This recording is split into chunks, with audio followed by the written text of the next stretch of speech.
Hi friend, শুভ সকাল। MS লাইফস্টাইলে নতুন একটি ব্লগ নিয়ে চলে এসছে এখন থেকেই। আর যাচ্ছি আমরা এক জায়গায়, আমি আর আমার দাদা, মানে আমাদের দিদিভাইয়ের দাদা, কল্যাণীতে যাবো। দাদার ওই গাড়ির লাইসেন্স করবে, টু হুইলারের জন্য লাইসেন্স করবে, তার জন্য যাবে। এবার সঙ্গে বলেছে আমাকে যেতে, তাই দুজন মিলে যাব। এই 12টার মধ্যে যাওয়ার কথা, এখন বাজে 11টা। তা এখন যাই, দেখি কি হয়। আর সকালবেলা আজকে কাজই হয়নি, কল্যাণীতে যাবো বলে।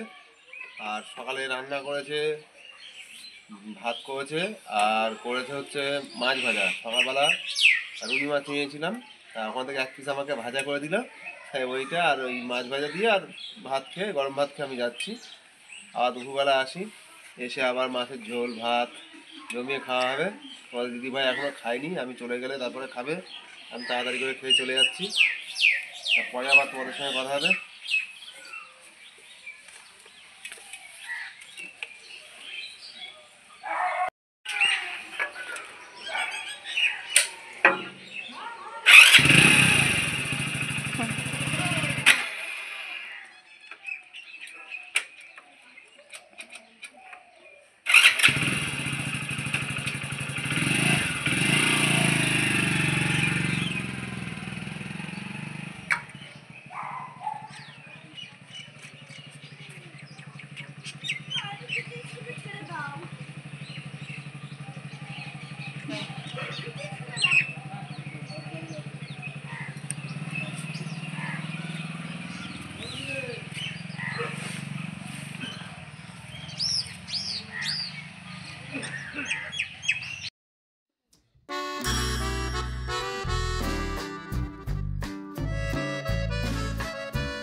হাই ফ্রেন্ড, চলে আসলাম বিকাল 5টার সময় তোমাদের কাছে। আর আমি গেছিলাম কল্যাণীতে। বলেছিলাম যে গাড়ির টাইল ছিল বলে, মানে আমার বড় শালার গাড়ির টাইল ছিল বলে গেছিলাম।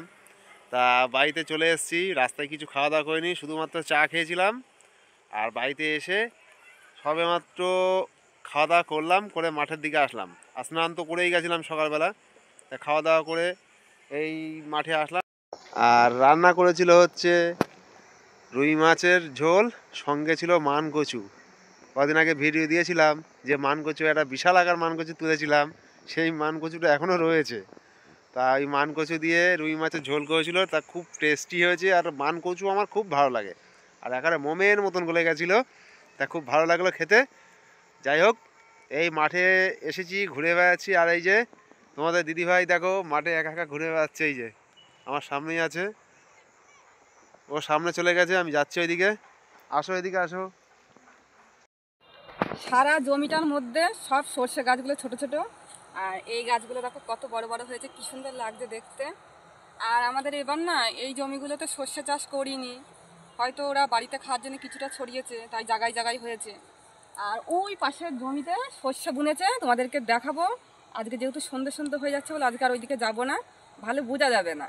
অন্য আর একদিনকার তোমাদের দাদাভাই যেদিন বাড়ি থাকবে সেদিন গিয়ে সর্ষে ক্ষেতটা দেখিয়ে নিয়ে আসবে। দেখেছো অল্প অল্প ফুলও হয়ে গেছে সব গাছে, ছোট গাছ একেবারে। ছোট ছোট গাছে মানে ফুল খুব সুন্দর হয়েছে। তোমাদেরকে দেখাবো অন্য সময়, কারণ আজকে আর সময় একদম নেই, সন্ধ্যা সন্ধ্যা হয়ে হয়ে যাচ্ছে তো গেছে। একদমই ভালো লাগবে না। আর এখন আমি একটু রেডি হয়ে নিয়েছি, দেখতে পাচ্ছ। আমি ডাক্তার দেখাতে যাব এখন। মানে কয়েকদিন ধরে ভাবছিলাম যাব যাব, আমার খুব ব্যথা করছে পেটে, মানে পিঠে খুব যন্ত্রণা করছে।